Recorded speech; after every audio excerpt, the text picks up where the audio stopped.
Hello guys, welcome back to the channel. In the video la நம்ம என்ன பார்க்க போறோம் அப்படினா கிரெடிட் கார்டில் இருக்க அமௌண்ட்டை எப்படி பேங்க் அக்கவுண்ட்டுக்கு ட்ரான்ஸ்ஃபர் பண்ணுறது அப்படின்னு தான் பார்க்க போகிறோம். நம்மளோட மொபைலை வச்சு வித்தின் 5 மினிட்ஸில் நம்ம வந்து ட்ரான்ஸ்ஃபர் பண்ணிட முடியும்.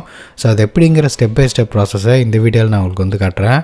ஃபர்ஸ்ட்டு அப்ளிகேஷனுக்கான லிங்க் வந்து கீழே டிஸ்கிரிப்ஷனில் இருக்கும். லிங்க்கை கிளிக் பண்ணி அப்ளிகேஷனை ப்ளே ஸ்டோர் வழியாக இன்ஸ்டால் பண்ணிக்கோங்க, இல்லைனா ஆப் ஸ்டோர்லேயும் இன்ஸ்டால் பண்ணிக்கோங்க. ஸோ இன்ஸ்டால் பண்ணிவிட்டு இந்த இடத்துல பே ஆன் கிரெடிட் அப்படிங்கிற ஆப்ஷன் இருக்கும். இதை கிளிக் பண்ணிக்கோங்க. கிளிக் பண்ண உடனே இந்த இடத்துல flat 20% offer on education fees அப்படிங்கிற ஆப்ஷன் இருக்கா, இதை வந்து செலக்ட் பண்ணிக்கோங்க. ஸோ இதில் தான் வந்து நமக்கு நிறைய டிஸ்கவுண்ட்ஸ் இருக்கும். ஸோ அதிகமான அமௌண்ட் வந்து நம்ம பே பண்ண தேவையில்லை ட்ரான்சாக்ஷனுக்கு. ஸோ கம்பேரிட்டிவ்லி இதுதான் இருக்கிறதுலே ஒரு பெஸ்ட்டான ட்ரான்ஸ்ஃபர் மெத்தட் கிரெடிட் கார்டிலேருந்து பேங்க் அக்கௌண்ட்டுக்கு. அதுதான் இதை வந்து செலக்ட் பண்ணிக்கோங்க. செலக்ட் பண்ணிவிட்டு இந்த இடத்துல எவ்வளோ அமௌண்ட்டு நீங்கள் வந்து ட்ரான்ஸ்ஃபர் பண்ண போகிறீங்க, உங்களுக்கு எவ்வளோ அமௌண்ட்டு தேவை அப்படிங்கிறத பார்த்துக்குங்க.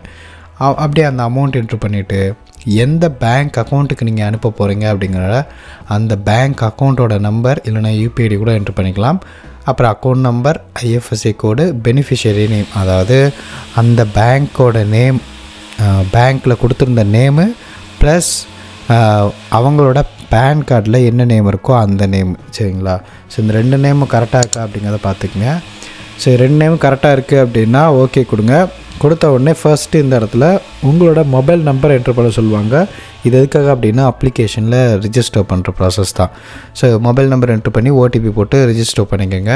ஸோ இப்போ இந்த இடத்துல பிரேக்கப் வந்திருக்கும். எவ்வளோ அமௌண்ட்டு நீங்கள் வந்து ட்ரான்ஸ்ஃபர் பண்ண போகிறீங்க அப்படின்னா 30,000க்கு 29,950 ரூபா, 50 ரூபா டிஸ்கவுண்ட்டு. இது எதுக்காக அப்படின்னா ஃபஸ்ட் டைம் நம்ம வந்து இந்த கோடு என்ட்ரு பண்ணுறோம்ல, இன்வைட் கோடு. ஸோ இந்த இன்வைட் கோடு வந்து டிஸ்கிரிப்ஷனில் கொடுத்துருப்பேன். அந்த இன்வைட் கோடை கம்பல்சரியாக யூஸ் பண்ணுங்கள். யூஸ் பண்ணிங்க அப்படின்னா உங்களுக்கு பார்த்தீங்க அப்படின்னா அதுலேருந்து உங்களுக்கு வந்து அமௌண்ட் வந்து கட் ஆகும், சரிங்களா? ரெஃபரல் டிஸ்கவுண்ட்டு பார்த்தீங்கன்னா 254 ரூபா ரெஃபரல் கோடு யூஸ் பண்ணுறதுனால. ஃபஸ்ட் டைம் வெரிஃபிகேஷனுக்காண்டி ஒரு 50 ரூபா, ஓகேவா? ஸோ அது வெரிஃபிகேஷன் என்ன ஒன்றும் இல்லை. இந்த இடத்துல பேன் நம்பரை என்ட்ரு பண்ணி அப்புறம் அந்த ஃபுல் நேம், பேன் கார்டில் என்ன இருக்கோ அந்த நேமு, அப்புறம் டேட் ஆஃப் பர்த்து. ஸோ இந்த 3 டீட்டெயில் என்ட்ரு பண்ணி நீங்கள் வெரிஃபை பண்ணிங்க அப்படின்னா 50 ருபீஸ் டீட் உங்களுக்கு வந்து கிடச்சிரும். ஸோ அது மூலமாக உங்களுக்கு வந்து கிட்டத்தட்ட நீங்கள் நிறைய அமௌண்ட் வந்து சேவ் பண்ணிடலாம், ஓகேவா? ஸோ இங்கே பாருங்கள், ரெஃபரல் டிஸ்கவுண்ட்லேருந்து ஒரு 254 ப்ளஸ் வந்து ஒரு 50 ரூபா ரெண்டுமே வந்து கட் ஆயிடுச்சு. டோட்டலாக பே பண்ண போகிறது 29,690 ரூபா வந்திருக்கா. ஸோ அப்படியே நம்ம வந்து பார்ப்போம்.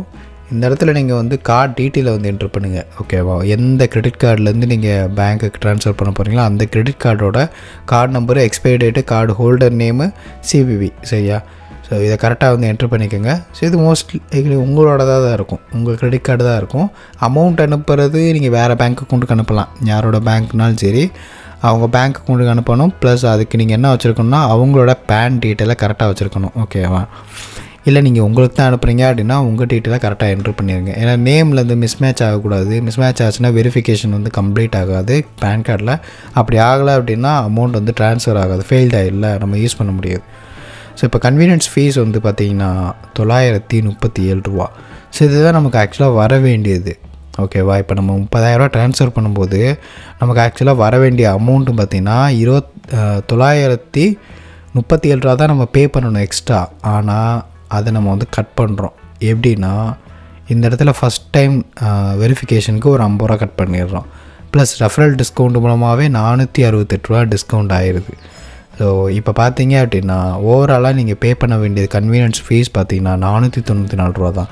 30,000 ரூபா நீங்கள் ட்ரான்ஸ்ஃபர் பண்ணுறதுக்கு வெறும் 494 ரூபா தான் நீங்கள் ட்ரான்ஸ்ஃபர் பண்ணுறீங்க. இது இருக்கிறதுலே பார்த்திங்கன்னா ஒரு பெட்டர் நல்ல ஆப்ஷன் தான்.